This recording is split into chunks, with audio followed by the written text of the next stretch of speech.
I'll start yelling. No, I won't. Glory, glory, glory, glory. Someday I will yell. Hallelujah, Jesus. Hallelujah. Praise the Lord. I just want to throw this out, that while we're out, it's very important that we have backers for praying for us, because we're going out into the world, and we never know what we're going to encounter out there. So we really need the back of the people that don't go with us. We really do. Yes. Really to be praying for us. Yes, we And do. anybody that has a burden for the lost, you should be involved in this. Yes. Because that's where it's at. God gives us the burdens. Yes. We have to carry them out. Yes. I have the burden for the lost. I always have. And putting this together is only what God is doing. We're feeding the... I'm just one of the head people.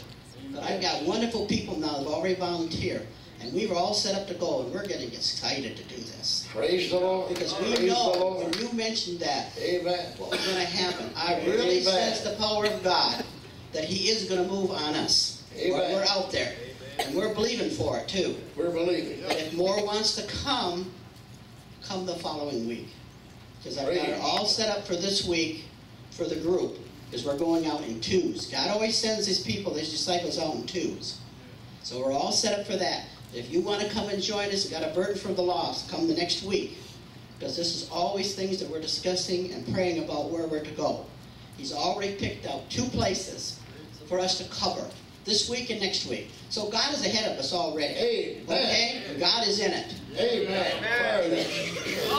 Praise the name of the Lord. I say